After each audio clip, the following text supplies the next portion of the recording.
it must be Sunday because it's time for another episode of Ask the Night. By the way, that was fun last week doing the live 100th episode special. Thank you to everybody who contributed to that and was part of the call. And we'll go to the first question. And the first two questions are from one of the guests in the call, Kaiju Noir. Hello, good sir. His first question is, what was your favourite moment from the Kung Fury short? If I'm being honest, I would probably say it's kind of a split. It's either at the police station with the bullets being fired through the phone, or probably just setting up Kung Fury's backstory. Just before it gets to it, and you see the fight between him and the arcade machine is like, this set the tone for the entire movie. I thought it was just brilliant. His second question is, would you like to see if a feature-length version got made? Yes, I would so pay money to see that.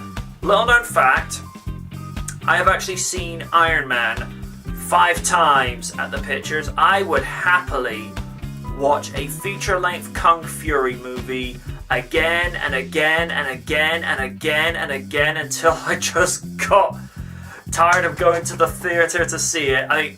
This movie will be on everyone's top 10 list, or possibly top of the list for movies seen this year, because at the time of recording this episode, there are 18 million views.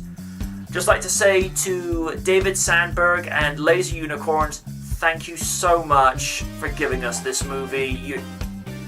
It's a big problem I have in movies now, where it's got to be, oh, so serious, gritty realism. No, it doesn't.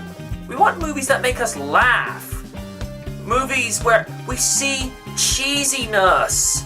Things that have got cliches. Things that are a little bit campy, and things that we know are exaggerated. That's why this movie was made.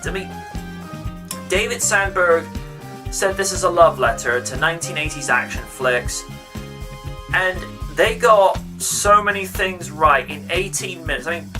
Kung Fury's backstory was done and over with in not even 5 minutes. We didn't need to spend a whole 60 minutes of setting up a pretentious backstory for the protagonist. And Sandberg, although he was exaggerating some of the really bad acting from the 80s, he made Kung Fury likable. Just came in, did what he needed to. No nonsense. Just got on with it. That's what we wanted. I'm so looking forward to that feature-length movie. And question 3 is from Bowler in Black.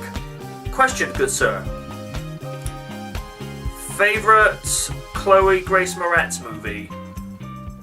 This is a tough one to call. Most people know my stance on movies that she's done. It's a tie between Let Me In, because that was the movie that was a deal breaker for me to join the allegiance of fans to her, because if you could make the audience care and have sympathy for a vampire and look at that character as a victim or a protagonist and not as an antagonist, then you've got a major talent on your hands. The other one, which I didn't think I was going to like as much as I should, and that was her role as Mia Hall in If I Stay. And seriously folks, if you've not seen that movie yet, give it a look. It's well worth watching, even if you're the non-romantic fan type.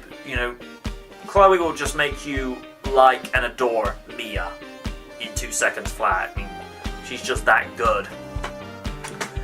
So, those have been your 3 questions for this week, and as by usual, you know how this shtick works. Send a question to my Twitter link in the outro, or if you're watching this on the YouTube page or on dynamicnight.com, question below. And until next time, folks, ask again.